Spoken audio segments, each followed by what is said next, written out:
When my parents died, I moved into a stranger's house. Not a relative, not family, just the only man listed in my mother's will. His name was Alexander Cross. My mother's lawyer told me he was an old friend. Someone who owed her his life once. Someone she trusted with mine. I didn't remember him.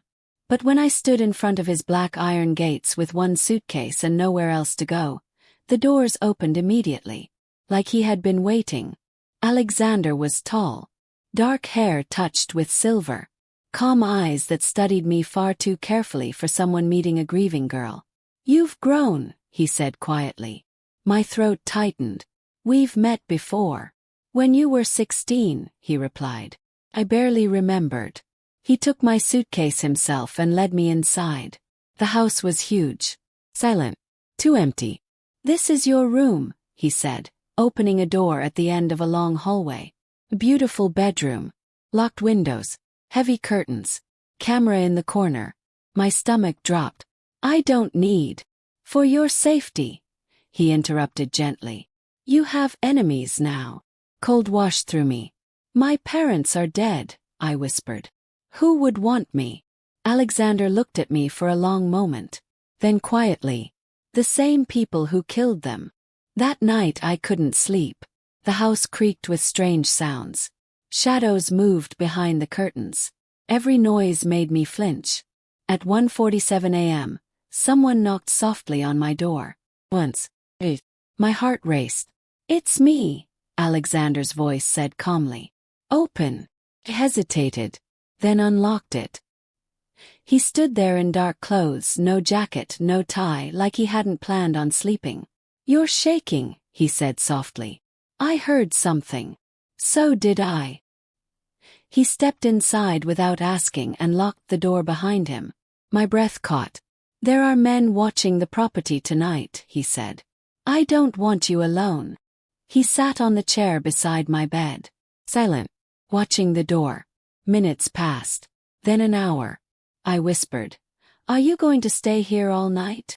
"Yes." "For how long?" His eyes met mine. "As long as it takes for you to stop being afraid." Something in his voice made my skin warm. I lay back slowly. And for the first time since the funeral, slept. 3 days later, I learned I wasn't allowed to leave. Not officially. Not with locks. With fear. When I mentioned going to the university to collect my things, Alexander's expression darkened. "That's not safe yet," he said. "You can't hide me forever," I whispered.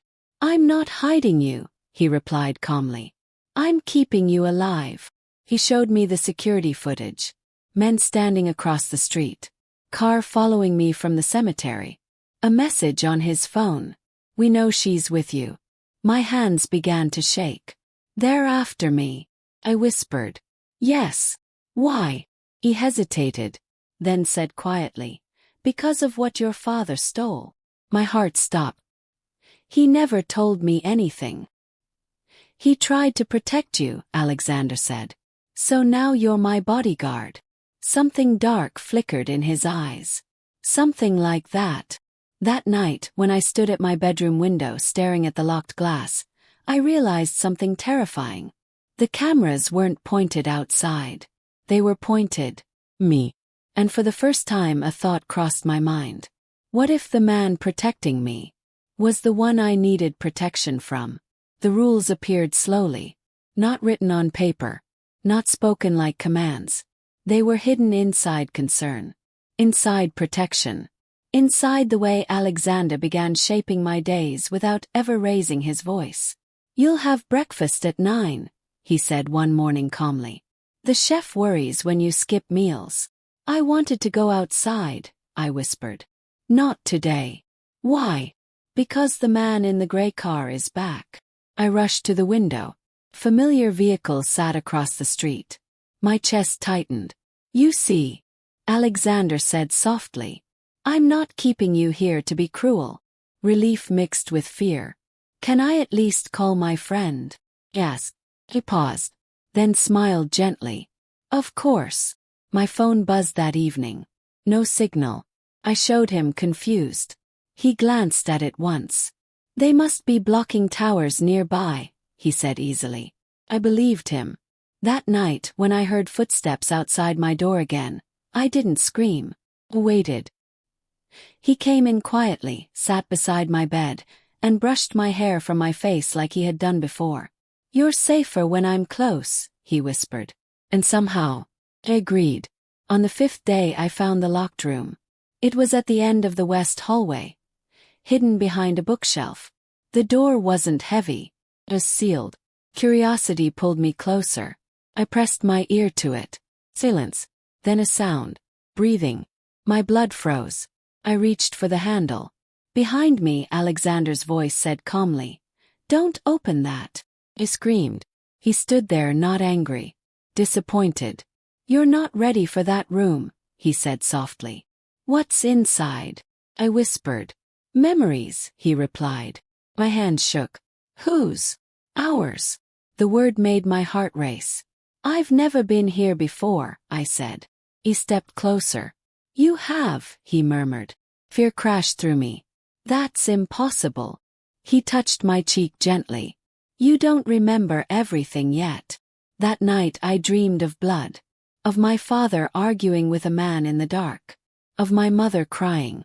Of Alexander standing in the doorway, watching. The truth about my parents came in pieces. Not from him. From an old newspaper article I found hidden in a drawer in the library. Local businessman and wife killed in suspected robbery gone wrong. But the date was wrong. 2 weeks before the accident, I remembered. My heart pounded. That evening I confronted him. "You lied to me," I whispered. He didn't deny it. "They weren't killed in a robbery," I said. "Were they?" "No." "Then who?" "They were killed because your father betrayed the wrong people," Alexander interrupted quietly. Tears filled my eyes. "You knew?" "Yes. And you still let me think it was an accident." "I let you survive," he said. Silence fell between us. "Did you love my mother?" I whispered. His jaw tightened. "No." "Then why did she trust you with me?" He looked at me for a very long time. Then softly, "Because I loved you." My breath shattered. "When?" I whispered. "Before you were old enough to understand what that meant." After that, everything changed. He stopped pretending I was a child. His eyes lingered. His touch lasted longer. When I cried at night, he pulled me into his arms instead of sitting in the chair. "You don't have anyone else now," he whispered into my hair. "I'm here." One evening, a delivery man smiled at me through the gate. Just polite. Just kind. That night, Alexander locked every door in the house. "Someone noticed you," he said calmly. "That's not allowed." My stomach twisted. "Am I allowed to notice anyone else?" I whispered. His eyes darkened. "No." Then quieter. "Because you already belong to someone." Fear and heat tangled in my chest. He brushed his thumb across my lower lip. "Me." And the most terrifying part was that when he said it, my heart didn't fight. It answered. The locked room stopped haunting my dreams, because it started haunting my days. Every time I passed the west hallway, my chest tightened. Every time Alexander disappeared for more than a few minutes, I found myself listening for the sound of that hidden door. One afternoon, when the house was strangely quiet, I went back. My hands shook as I slid the bookshelf aside. The door was still there, sealed, breathing. I pressed my ear to it again. This time I heard something else. Voice. My voice. Crying. My heart nearly stopped. I pushed harder. The door opened. Inside, screens. Dozens of them. Security footage from every corner of the house. From my bedroom. From the bathroom. From the garden. And then, old videos. Me. Months ago. Sitting on this same bed. Crying. Screaming. Begging. "Please don't lock it again." I staggered back. On another screen, I saw Alexander kneeling in front of me, holding my face while I sobbed. "You're going to forget this," he whispered to the girl I used to be.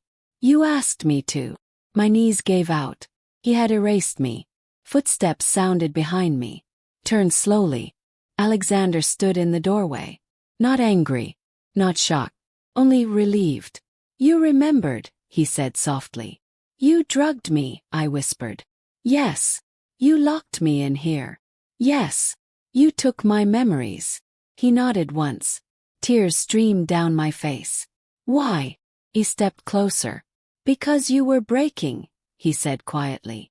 Because after your parents died, you tried to run to the men who killed them. Cold flooded my veins. What? You thought they would protect you, he continued. They wanted to sell you.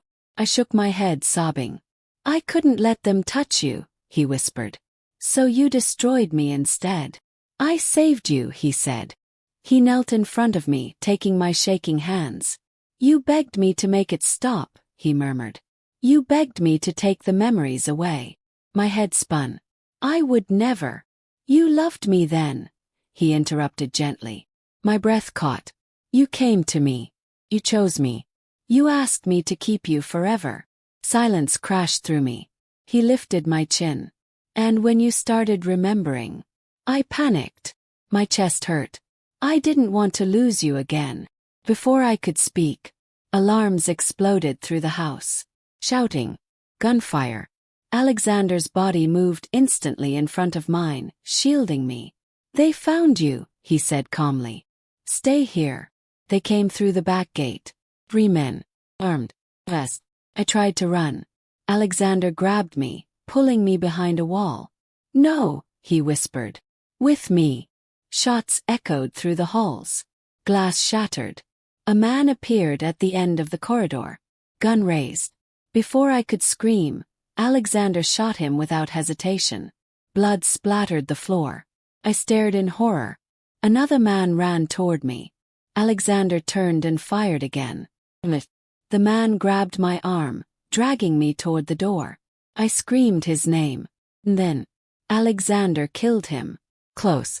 No mercy. No pause. When it was over, the house fell silent. Bodies on the marble. Blood on his hands. He turned to me, breathing hard. They won't try again, he whispered. I collapsed against the wall, shaking. You murdered them. They were going to take you, he said. Tears poured down my face. And I would burn the world before I let that happen. That night I couldn't stop shaking. He carried me to my bed and sat beside me, cleaning the blood from his hands. I'm afraid of you, I whispered. I know, he said softly. He didn't leave. He stayed, holding me, rocking me gently when I cried. And at some point, I stopped crying. I looked up at him, at the man who had erased my life, killed for me, controlled every breath I took, and whispered, Did I really choose you before? Yes, he said. Did I love you? His throat moved. Yes. My heart pounded painfully. Without thinking, I leaned forward and kissed him. Not gentle, not innocent, shaking, forbidden. He froze, then pulled back instantly. No, he whispered, tortured. You don't understand what you're doing. I do, I said softly. I'm choosing you again. His control shattered. He kissed me back like he had been starving for years. And in that moment, I realized something terrifying. Even knowing everything he had done, I didn't want him to let me go. The memories came back slowly, not like a wave, like poison. Small flashes that crept into my thoughts when I least expected them. My father shouting, my mother crying, a door slamming, and Alexander, always there, always watching. The next morning I woke in his arms. For one perfect second I forgot everything. Then I remembered, and panic exploded inside my chest. I tried to pull away. He woke instantly. Hey, he whispered. It's okay. It's not, I said, my voice shaking. You erased me. I gave you peace, he replied softly. I didn't ask for this life. Yes, he said quietly. You did. He stood and opened a drawer beside the bed. Inside, small notebook, worn, old. He handed it to me. Read. My hands trembled as I opened it. My handwriting filled the pages. Alexander is the only one who understands me. If he lets me forget, maybe I can survive. Please don't let them take me away. Tears blurred the words. At the last page, one line was written in darker ink. If I ever remember, please make me choose you again. My breath shattered. I wrote this. Yes, he whispered. And you did. That afternoon the men came back. Not attackers. Visitors. 2 men in suits arrived at the gate. Please. My heart stopped. Alexander's entire body went still. They finally traced you, he murmured. They're here for me, I whispered. No, he said quietly. They're here for you. He brought me to the window. Outside, one of the officers held up a photo. My photo. She never stopped looking, the officer said through the gate. My sister, I breathed. Hope and terror collided inside me. They think I kidnapped you, Alexander continued calmly. They think you're being held against your will. My chest tightened. Aren't I? He looked at me with something like despair. I never wanted you to be afraid of me. The doorbell rang. Loud. Relentless. Miss, a voice called. If you can hear us, we're here to take you home. The word hurt. Alexander took my hands. You can go, he whispered. My heart jumped. I won't stop you. I stared at him in shock. Why? Because, he said quietly, I love you more than I love keeping you. Tears spilled down my face. You'll be arrested. Yes. They'll kill you in prison. Yes. Silence. I erased myself for you, he continued. I'll lose myself again if that's what you need. My chest ached. He stepped back. The front door was unlocked. Freedom waited downstairs. I stood at the top of the stairs for a long time. Police voices echoed below. My sister crying my name. My hands shook. I remembered the locked room, the erased memories, the blood on his hands. And then, I remembered something else. Me. 6 months ago. Running. Begging. Clinging to him. Please don't let them take me. I whispered. They were going to sell me. Yes, he said. And you killed for me. Yes. And you loved me before I even understood what that meant. Yes. Tears streamed down my face. What is wrong with me? I whispered. He shook his head gently. Nothing, he said. You're just choosing the only person who never betrayed you. The doorbell rang again. Louder. My sister screamed my name. I took one step. Toward the stairs. Toward freedom. And stopped. Turned back. Alexander's breath hitched painfully. I walked to him slowly. And when I reached him, closed the door.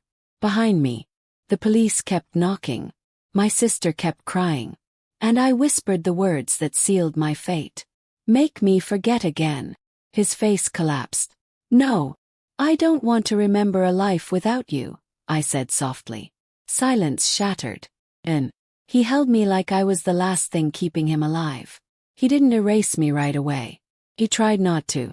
For 3 days after the police left, the house stayed silent. No guards. No cameras. No locked doors. Alexander slept on the floor beside my bed like he was afraid I would disappear if he closed his eyes. I remembered everything. The room. The screens. My own voice begging him to take my memories. The first time I had tried to run. The men who waited for me in that alley. The hands on my arms. Alexander's gun. Blood on the pavement. The way he had carried me home while I cried that I didn't want to remember anymore. On the 4th night I found the files. Hidden in the same locked room. Photos. Contracts. Men who had planned to sell me. Men who had killed my parents. Every single one of them. Accidents. Fires. Disappearances. My hands shook as I closed the last folder. You became a monster for me, I whispered. Alexander stood in the doorway. I was one long before you, he said softly. Tears streamed down my face. You destroyed your life. No, he replied quietly. I built one where you were still alive. That night, I climbed into his arms. Not because I was afraid. 'Cause I knew. And I still wanted him. The next morning my sister came back. Not with police. Alone. She stood at the gate, pale, shaking, calling my name. Alexander froze. "You don't have to stay," he whispered. "I know," I said softly.